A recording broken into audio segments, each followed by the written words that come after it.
पहले मरकज़ में जब कोई कानून लागू होता था, हम उसकी ख़ास परवाह नहीं करते थे क्योंकि आर्टिकल 370 लगा था और हम देखते थे कि असेंबली लगेगी, एमएलए हज़रात बैठेंगे और वो जब गौर कर लेंगे इस कानून के ऊपर, तो हम भी इसके बारे में बात कर लेंगे। लेकिन अब मामलात वैसे नहीं हैं, अब सीमलेस आता है कोई भी कानून। वहाँ पे सदर हिंद ने किसी भी कानून के ऊपर दस्तखत किए और उसी पल जब भी नोटिफिकेशन जारी होती है, वो जम्मू कश्मीर में भी लागू हो जाता है। आज मरकज़ ने एक बहुत इम्पॉर्टेंट कानून लाया है जो डॉक्टरों की हिफाजत के मुतल्लिक है। बात कर लेते हैं उसके बारे में। मेरा नाम ज़फ़र चौधरी है। लगभग 1 महीना पहले प्राइम मिनिस्टर साहब ने पूरे मुल्क को अपील की। उन्होंने कहा कि ये जो डॉक्टर हज़रात हैं और जो बाकी मेडिकल वर्कर्स हैं, ये किस तरह से जंगी सतह के ऊपर हमारी हिफाजत के लिए, मुल्क भर की हिफाजत के लिए, हर सबकी इंडिविजुअल लेवल के ऊपर हिफाजत के लिए कोविड के ख़िलाफ़ इतनी बड़ी लड़ाई लड़ रहे हैं। और इनकी इज़्ज़त में, इनके साथ, इनके तई अपना जो शुक्रिया का एहसास है, वो इनको बताने के लिए आप ताली बजा के, थाली बजा के इन तक आप अपना पैगाम पहुँचाएँ। आपको पता है कि जज्बाती लोगों का मुल्क है, सब लोग अपनी छतों पे, बालकनी में, दरवाज़ों पे आए, ताली भी बजाई, थाली भी बजाई और मेरे ख़्याल से मुल्क का ऐसा कोई कोना नहीं रहा होगा जहाँ तक ये गूंज जो है, इस शुक्रिया की गूंज जो है वो ना पहुँची हो। एक डेढ़ ये आपको पता है कि जो सोशल मीडिया है, लोग आजकल जो भी काम करते हैं वो फ़ोटोग्राफ़ीज़ के साथ में करते हैं, वीडियो बनाते हैं। लोगों ने वो भी फ़ेसबुक, ट्विटर वगैरह के ऊपर शेयर किया। एक डेढ़ दिन तक टेलीविज़न ने भी खूब इसको पूरे मुल्क को दिखाया कि देखिए किस तरह से क्या एहसास लोग डॉक्टर्स के तई पेश कर रहे हैं। अब लोग, ये जब थोड़ी पुरानी हो गई बात, तो वापस अपने गोल पोस्ट के ऊपर चले गए। यानी जिसको जहाँ पे गुस्सा आया, वो जायज़ था, नाजायज़ था, उसने डॉक्टर्स के ऊपर अटैक करने से परहेज़ नहीं किया। जानलेवा अटैक्स तक डॉक्टर्स के ऊपर हुए। लेकिन सबसे बड़ी प्रॉब्लम ये जो हुई कि एक हेट डॉक्टर्स के लिए, फ़ियर डॉक्टर्स के ख़िलाफ़ इस किस्म का शुरू हो गया और इससे पाक मुल्क का कोई भी हिस्सा नहीं रहा। नॉर्थ में, साउथ में, सेंट्रल इंडिया में, ईस्ट में, वेस्ट में, हर जगह ये हिंदुस्तान एक बहुत बड़ा मुल्क है। एक जगह पे क्या हो रहा है, जब तक टीवी उसको अच्छी तरह से झंझोड़ के ना बताए, दूसरी तरफ तो उसका ख़ास अंदाज़ा भी नहीं होता है। बेंगलोर जैसी जगह में, जो बड़ी कॉस्मोपॉलिटन ग्लोबल सिटी है, हैदराबाद में, मुंबई के बहुत सारे शहरों में, इंदौर में और उत्तर प्रदेश में बहुत जगह इस तरह के इंसिडेंट हुए। लेकिन जो हमारा पेट्रियाटिक मीडिया है, उसने कुछ बहुत ज़्यादा इसको कवर नहीं किया। उनके पास तो खैर मामलात और दूसरी किस्म के ज़्यादा रहते हैं। इंटरनेशनल मीडिया ने इसको बहुत ज़्यादा कवर किया। एक डॉक्टर का मैं इंटरव्यू देख रहा था, वो एक डॉक्टर्स की एसोसिएशन के एक बड़े इंपॉर्टेंट मेंबर हैं। उन्होंने ये कहा कि 100 में से सिर्फ वो 2-3 केसेस लाइमलाइट में आते हैं जो इंसिडेंट्स, इवेंट्स किसी मुस्लिम नेबरहुड में हुए हों। बाकी इंसिडेंट्स कहीं सामने आते ही नहीं हैं। अब मुझे लगता है कि ये डॉक्टर काफ़ी सियासी मामलात की बहुत जानकारी रखने वाले थे। इन्होंने कहा कि वो 2-3 कुछ ऐसी जगह उन्होंने नाम लिया कि जो सिटीज़नशिप अमेंडमेंट एक्ट के दौरान जो प्रोटेस्ट्स का हॉट स्पॉट रहे हुए, तो इनका ये मानना था कि वहाँ पे एक जो रिलेशनशिप है between state authorities and people, वो ऑलरेडी बड़ा चैलेंज्ड है, ऑलरेडी बड़ा सेंसिटिव है। तो उस बैकड्रॉप में भी ये हो सकता है, लेकिन ये केसेस बड़े पैमाने के ऊपर हो रहे हैं। इंडियन मेडिकल एसोसिएशन ने और डॉक्टर्स की जो बाकी ऑर्गेनाइजेशंस हैं, उन्होंने time to time central government को भी और अपनी अपनी स्टेट गवर्नमेंट्स को भी आगाह किया कि डॉक्टर्स को प्रोटेक्ट करने की ज़रूरत है। लेकिन क्योंकि ये मैं हर बार बात करता हूँ कि कोविड के रिलेटेड जितनी भी चीज़ें हैं, ये बड़ी इवॉल्विंग प्रोसेस है। हर दिन हम एक नई सिचुएशन के सामने आते हैं, तब हमें पता चलता है कि ये एक नया चैलेंज है, इसके साथ डील करना है। यानी कि डॉक्टर्स अपनी कोविड ड्यूटी देकर वापस घर पे आते हैं, घर वाले भी देखते हैं कि पता नहीं डॉक्टर की कंडीशन क्या है, और जो मोहल्ले में, नेबरहुड में लोग हैं, वो थोड़ा फियर करना शुरू करते हैं और वो फियर नफरत में बदल जाती है कि कहीं ये कोविड के वेक्टर तो नहीं है, हम तक तो नहीं इन्फेक्शन लेकर आ रहे हैं। और बहुत सारी जगहों पे लोगों ने बाइकआउट भी किया। कई लोगों में, दिल्ली में आपने देखा होगा कि शुरू शुरू में रेजिडेंट डॉक्टर्स एसोसिएशन ने बताया था कि जहाँ पे वो रेंटेड अकोमोडेशंस में रह रहे हैं, लोग कह रहे हैं कि आप ये घरों को खाली करो। फिजिकल अटैक्स भी बहुत सारी जगह हुए। अब ये जो इंडियन मेडिकल एसोसिएशन है और जो बाकी ऑर्गेनाइजेशंस हैं, उनकी पेशेंस एक टिपिंग पॉइंट के ऊपर आ गई जब चेन्नई वाला इंसिडेंट हुआ। एक डॉक्टर थे, कोविड पॉजिटिव पेशेंट्स के साथ डील कर रहे थे और डील करते करते वो खुद कॉन्ट्रैक्ट कर गए वायरस, खुद पॉजिटिव हो गए और वो चल बसे, उनकी जान नहीं बच सकी। उनकी मौत के बाद उनको हॉस्पिटल अथॉरिटीज़ ने भी और बाकी लोगों ने भी अबैंडन कर दिया, उनको कंधा देने के लिए भी कोई नहीं आया।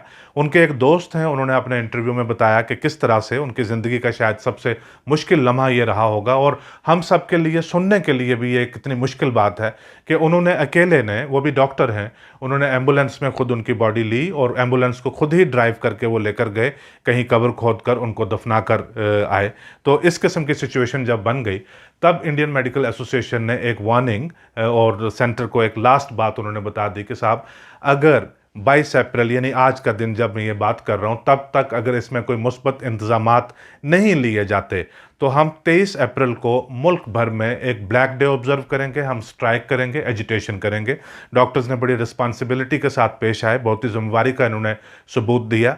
इन्होंने कहा कि हम अपनी ड्यूटीज़ नहीं अबैंडन करेंगे, हम पेशेंट्स को अटेंड करना नहीं छोड़ेंगे, लेकिन हम जहाँ पे भी काम करेंगे ब्लैक बैजेस लगा के इसको एक ब्लैक डे मनाएंगे।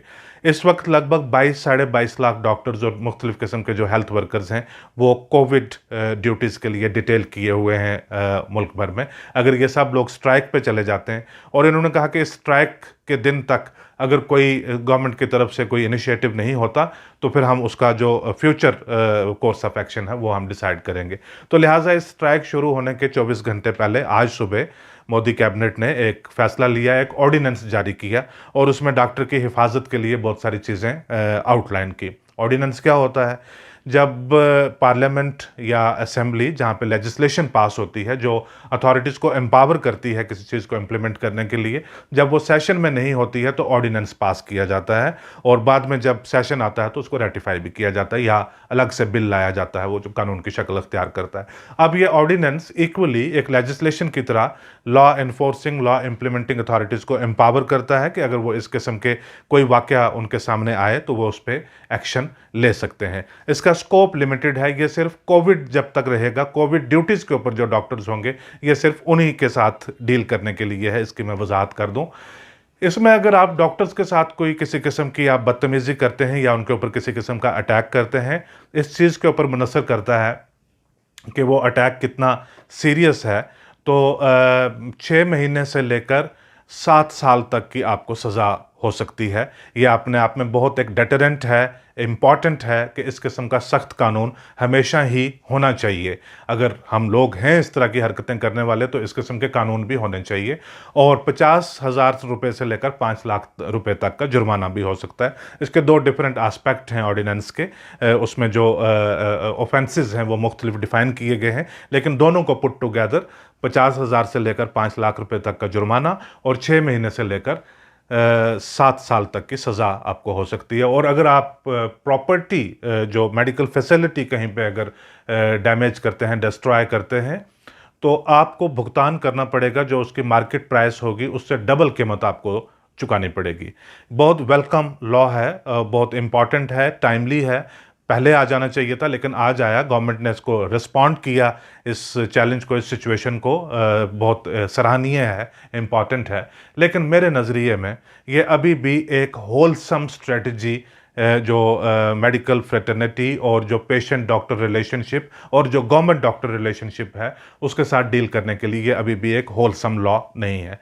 एक बात हमेशा कोई भी कानून फ्रेम करते हुए या कोई भी कानून की तवक्को करते हुए, मांगते हुए, हमें ये बात हमेशा जहन में रखनी चाहिए कि कानून इस नौइयत का होना चाहिए, इस किस्म का होना चाहिए कि सोसाइटी को एज ए होल कॉम्पैक्ट वो एड्रेस कर पाए। यानी डॉक्टर्स भी उसी सोसाइटी से आते हैं जिस सोसाइटी से ये ऑफेंडर्स आते हैं, तो एज ए होल सम हम किस तरह से डील करते हैं। ऑफेंडर्स के लिए तो हमने कानून को आउटलाइन कर दिया, लेकिन अगर डॉक्टर्स की तरफ से कोई नेग्लिजेंस होगी तो उसके साथ हम कैसे डील करेंगे। नंबर 2, डॉक्टर्स ऑपरेट करते हैं, अगर हम प्राइवेट उस सेक्टर को हटाकर देखें, ऑपरेट करते हैं गवर्नमेंट एडमिनिस्ट्रेशन के साथ मिलके। अगर गवर्नमेंट एडमिनिस्ट्रेशन की तरफ से भी ज़्यादती हो अगर डॉक्टर्स के साथ, तो उसको किस कानून के तहत हम डील करेंगे। जो इंडियन मेडिकल एसोसिएशन ने कल अपनी स्टेटमेंट जारी की थी, उसमें आखिर में उन्होंने क्लियरली मेंशन की हुई है, एक लफ्ज़ मेंशन किया हुआ है जो हमारी किसी भी डिस्कशन का कहीं पे भी पार्ट नहीं बनता है। उन्होंने कहा है कि harassment of doctors by the administration amounts to violence unleashed by the state. ये कोई ढकी छुपी छुपी बात नहीं है कि डॉक्टर्स की एडमिनिस्ट्रेशन के हाथों भी हर जगह मुल्क के मुख्तलिफ हिस्सों में अक्सर हैरेसमेंट के केसेस हमारे सामने आते हैं और उनकी एग्जांपल्स हमारे अपने शहरों में, हमारी अपनी नेबरहुड्स में भी मौजूद है। जब मैं सोसाइटी की बात करता हूँ तो उसको फर्दर एक्सप्लेन करने के लिए मैं इस तरह से बता सकता हूँ कि मान लीजिए मेरी बहन डॉक्टर है और वो किसी हॉस्पिटल में किसी के गुस्से का शिकार हो सकती है, वो वहाँ पे एक विक्टिम हो सकती है। लेकिन मैं किसी दूसरे हॉस्पिटल में मेरे गुस्से का या मेरी बददियानती का या मेरे एक्सेस का कोई और डॉक्टर भी शिकार हो सकता है। हम दोनों एक ही फैमिली से आते हैं, एक ही माशरे से आते हैं, एक ही बैकग्राउंड से आते हैं, लेकिन एक जगह हम ऑफेंडर भी हो सकते हैं और दूसरी जगह हम विक्टिम भी हो सकते हैं। इसको अगर फर्दर एक्सप्लेन करूं मैं, तो अगर एक मेरे भाई भी हों और उनका अपना प्राइवेट क्लिनिक हो, नर्सिंग होम हो या प्राइवेट हॉस्पिटल हो, वो इस कोविड के क्राइसिस के दौरान अपने नर्सिंग होम को बंद करें और जो जब बेहतर वक्त था, नॉर्मल टाइम थे, उनमें वो जम के पैसे कमाएं। कोविड के दौरान नर्सिंग होम को बंद करें और लॉकडाउन को वो आप घर में बैठ के नेटफ्लिक्स के ऊपर एंजॉय करें। क्या उनके लिए कोई कानून नहीं है? ये एक आप समझ रहे हैं कि मैं किस तरफ इशारा कर रहा हूँ इसका, कि ज़्यादातर जो प्राइवेट मेडिकल इंफ्रास्ट्रक्चर है वो भी डॉक्टर्स ही ज़्यादातर रन करते हैं, वो चाहे सरकारी नौकरी ना करते हों। जब इस किस्म की कोई क्राइसिस सिचुएशन आ जाती है तो गवर्नमेंट हॉस्पिटल्स के ऊपर तो नए कानून आ जाते हैं, वहाँ पे आप प्रेशर भी नहीं ज़्यादा माउंट कर सकते। और प्राइवेट जो क्लिनिक्स होते हैं या नर्सिंग होम्स होते हैं या हॉस्पिटल्स होते हैं, ज़्यादातर देखा गया, बहुत सारी ऑनरेबल एक्सेप्शंस भी हैं, लेकिन ज़्यादातर देखा गया है कि वो आपकी अपनी जिम्मेवारी से भाग के अपने घरों में बैठ जाते हैं। इसके लिए भी कानून होना चाहिए। मैं जम्मू शहर की भी मिसाल मेरे सामने है। ज़्यादातर diagnostic centres, nursing homes, private clinics और हॉस्पिटल्स, बावजूद इसके कि वो एसेंशियल सर्विसेज में उनको रखा गया है, बावजूद इसके वो ऑपरेटिंग नहीं है, वो फंक्शनल नहीं है इस वक्त। सो ये दो एस्पेक्ट थे। तीसरा सबसे इंपॉर्टेंट एस्पेक्ट ये है कि एडमिनिस्ट्रेशन जो है उसको टाइम टू टाइम देखा गया है कि डॉक्टर एक बहुत स्पेशलाइज्ड फैकल्टी होती है, लेकिन एडमिनिस्ट्रेशन उनको भी जैसे अपने कोई सबॉर्डिनेट होते हैं उन्हीं की तरह उनको भी डील करती है।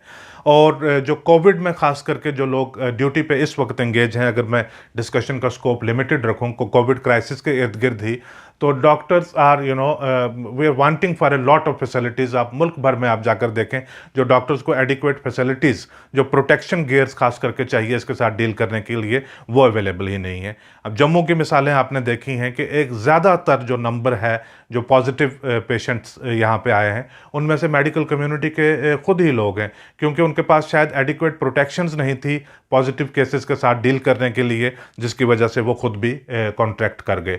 ये कानून आज तक के लिए तो बेहतर है, इस कानून के साथ काम चले, लेकिन जो प्राइवेट नर्सिंग होम वाले हैं उनको अपनी जिम्मेवारी का खुद एहसास होना चाहिए, और जो गवर्नमेंट में लोग हैं उनको डॉक्टर्स को लेकर थोड़ा ज़्यादा सेंसिटिव होना चाहिए। किसी हॉस्पिटल में 13 तारीख को पहला केस आता है, उसको स्टडी करने के लिए वो ऑर्डर प्लेस करते हैं कि प्रोटेक्टिव गियर्स हमारे पास आने चाहिए। 26 तारीख तक डिलीवरी ही नहीं आती वहाँ पे, और तब तक केसेस की तादाद है वो इतनी बड़ी हो जाती है। गवर्नमेंट अगर खुद ही सेंसिटिव हो जाए तो शायद जो बाद में गवर्नमेंट के ऊपर प्रेशर आता है वो भी रिड्यूस हो सकता है। आज का एपिसोड देखने के लिए आपका बहुत शुक्रिया। Many thanks.